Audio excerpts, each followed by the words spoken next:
Baringo. Imagine a wound that can lead to amputation. And speaking of amputation, the idea of going through a surgery is scary to most people, not knowing what the outcome would be, or even if they will make it out of the surgeon's table alive. This is just one dimension of looking at this, as Dr. Korir explains in this week's Health Digest. The whole process of surgery is not a one-time event, but one that is dynamic with many people involved.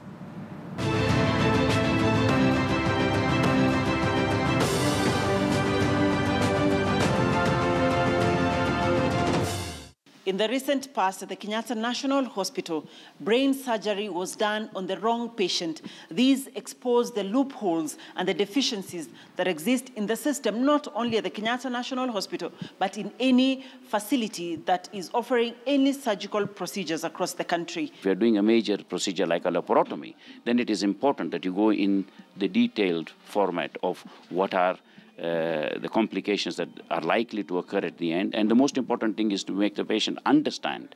The anesthetic experience includes assessing that patient, talking to their patient and the primary concerned relatives in a confidential manner. The patient is supposed to look at the form, see what is written on the form, and match it with what we have described.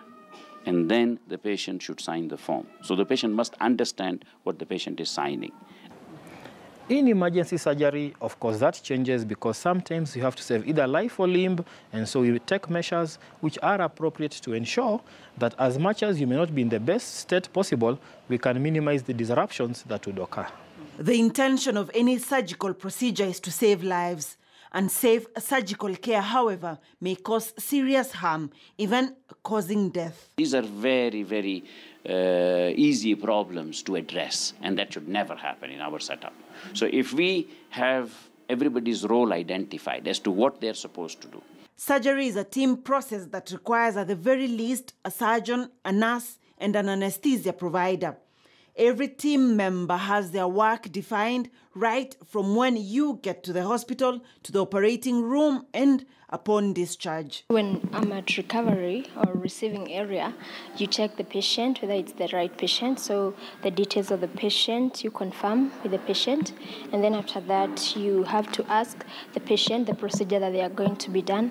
Studies indicate that even in the best of settings, the principles of safe surgery are not always applied.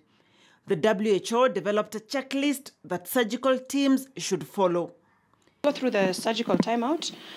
So the team members will introduce themselves. My name is Dr. Mwanzia, surgeon. One of the most important things is timeout. All right? You identify the patient, identify the site of the operation, all right? And then identify the team members who are going to be involved in the procedure. Surgery requires team effort and proper communication among all the team members involved. It's not only a surgeon's job. Safety in surgery at times, however, goes beyond the medical personnel. In developing countries like Kenya, issues like poor management to poor infrastructure and medical supplies contribute to unsafe surgeries. Government has done very well in buying equipment to support the critical care or intensive care units in parts of this country. But there's a shortage in that. We do not have adequate personnel, both the doctors and nurses, to man this. When different players look at your safety while seeking a health service like surgery, the lens that focuses on this should probably adopt a holistic 360-degree approach to ensure that we are all safe in our hospitals. Dr. Korir for Health Digest, KTN News.